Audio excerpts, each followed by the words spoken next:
It looks like a giant pacifier. Adult pacifier. Fancy foot scrubbers, brain cell boosters, and what the heck does this do? Today, we are breaking down and reacting to these so-called health and medical products on Temu. And here to help me is my beautiful wife, Jen. All right, let's dive right in. The first one up is the ab stimulator. Intelligent pulse abdomen device. But these are like power unit cubes. So the idea of it is you're supposed to hook it to your body, and then the device sends electrical stimulation or signals to that part of the body, like overstimulating it. Causing muscle contraction. Not a bad idea. It is good for rehab. It is good for isometric muscle contraction. But the issue is they sell these for like weight loss. These are more of like an adjunct to working out. Let's just do it on my bicep, I guess. And let's turn on. Whoa, there it goes. There it goes. So it's actually causing pretty good muscle contraction. The muscle contraction is caused by electrical stimulation. So muscles contract due to different gradients, so to speak. Typically, you get bigger by ripping muscle fibers and then the repair of it. So this isn't really doing that per se. This is contracting and relaxing, contracting and relaxing. So on the scientific scale of it working, 10 being it works, 1, throw it out immediately, where would you place this? I don't recommend this product on anyone unless a medical professional is actually doing it and guiding you. But I am saying that the technology of it does work. The next product, and this one is a lung trainer. Okay, first of all, why would you need to train your lungs? Are you trying to like rehab your lungs? Do you have lung problems? Are you trying to expand your lungs? But you put the ball in, and there's different size balls, so I'm assuming it has to do with weight. So we'll put the lightest one in there. It's like a kazoo gone wrong.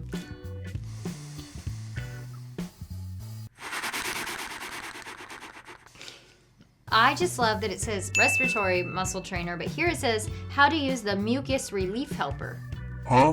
Hold, and then blow it out slowly. This is so weird. I can't do it in lip sync. Yeah. It's a mess. Okay, I'm gonna give this one a fail. Again, there's other breathing devices out there, but you can do a lot of your own breathing techniques on your own. You know, inhale for 4, hold for 4, exhale for 4. Scientific scale, 1 to 10. I mean, it's like a 1. Sorry. Okay, what do we have next? Our next one that we're gonna try is this facial muscle trainer. People want this to like strengthen the face muscles to try to like make your face look more youthful. It really doesn't have to do with that. It has to do with like your skin, your fat pads on your face, your age, the wrinkles, all that stuff. This will just increase maybe some muscle tone. I don't know what this is. Also, wow. Something. So no bueno. It's not doing the masseters. So the masseters are those like big cheek ones that people see that has to do with opening and closing your mouth. This is just like the orbicularis oris. Where would we put old smile mouthpiece on the scale? It's like a 1 to 2 again.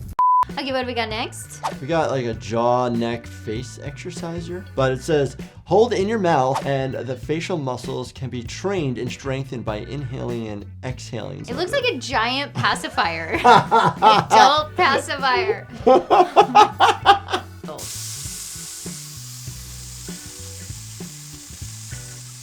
Inhale through your nose and then blow out through your mouth.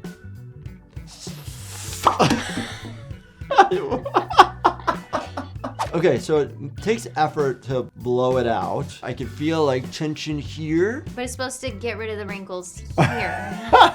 Wrinkles has to do with like hydration of your skin, age. The muscles that underlie it are just a very, very, very small component of it. So the likelihood that this is going to cause any meaningful change, it's going to strengthen your muscles around the face, but will it significantly change the structure? Scale of science, 1 to 10. Science, probably like 2. I'll give it 2, 3 relating to like facial muscle usage, and I liked it better than the ball valve.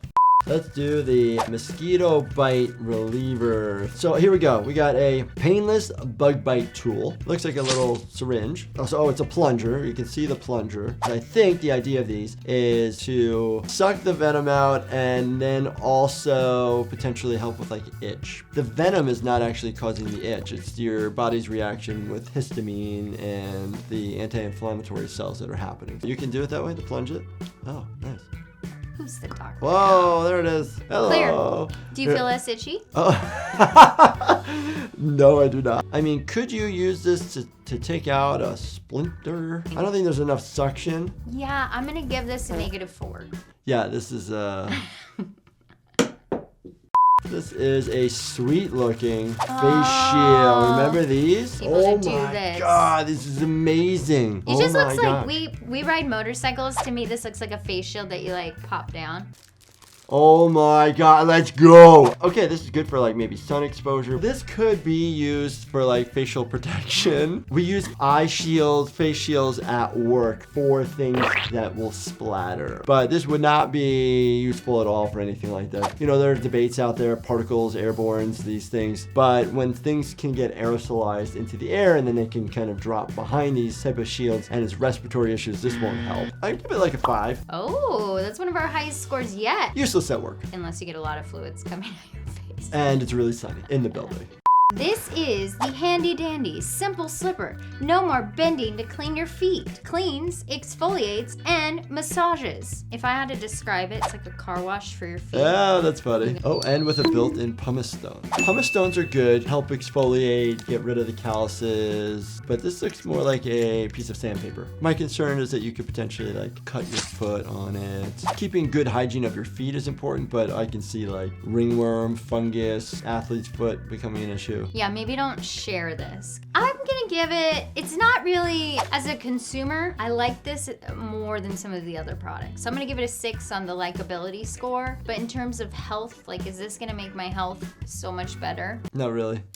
Oh, okay, this thing is sweet. We have red light therapy head cap. Has both 660 nm and 830 nm wavelengths, which can meet the needs of your head. We do know scientifically that different lights are helpful to our bodies, and red light and near infrared light are what those two numbers are alluding to. Red light therapy in general, It's good for you. it helps with high cell turnover, healing for the body. Oh yeah, here we go. Red light therapy hats can promote the proliferation of brain cells.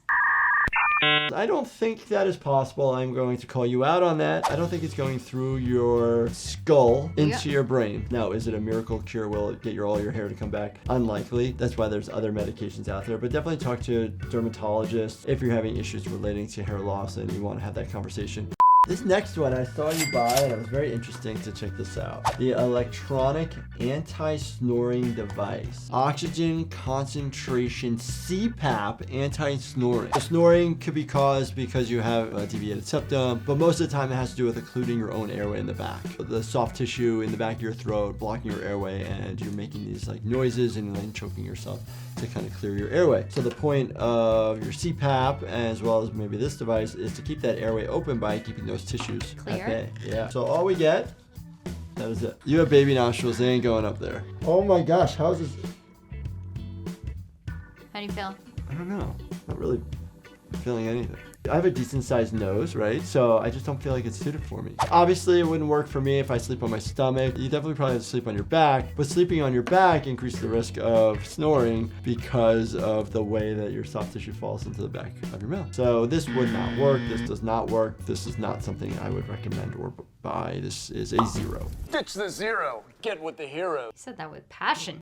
Next one up, ear cleaner with camera, my friends. It has Wi-Fi capabilities, HD camera. You have to get it connected to your phone. It has a little light at the top and little baby camera. And honestly, it makes me a little nervous that people are gonna be putting things in their ear. So that is my first worry. The concern is that you're gonna hurt yourself, perforate your eardrum. I have used these before. They are okay. If somebody has a very twisty, turny canal, it's hard to get in there because of the angles, so it can hurt the patient. Obviously, you shouldn't be sticking anything in your ears very deep anyway. So you can use this if there's maybe something very superficial, but I am against it from going in deep. Oh, we're going in. Look at that hairy ear. Oh, there's some wax. Gross. You want to try the other one? No. It works. These are good devices to have at the house to maybe see if you have something there, but if it's painful, that means you're doing it wrong. From a medical standpoint, these are pretty good.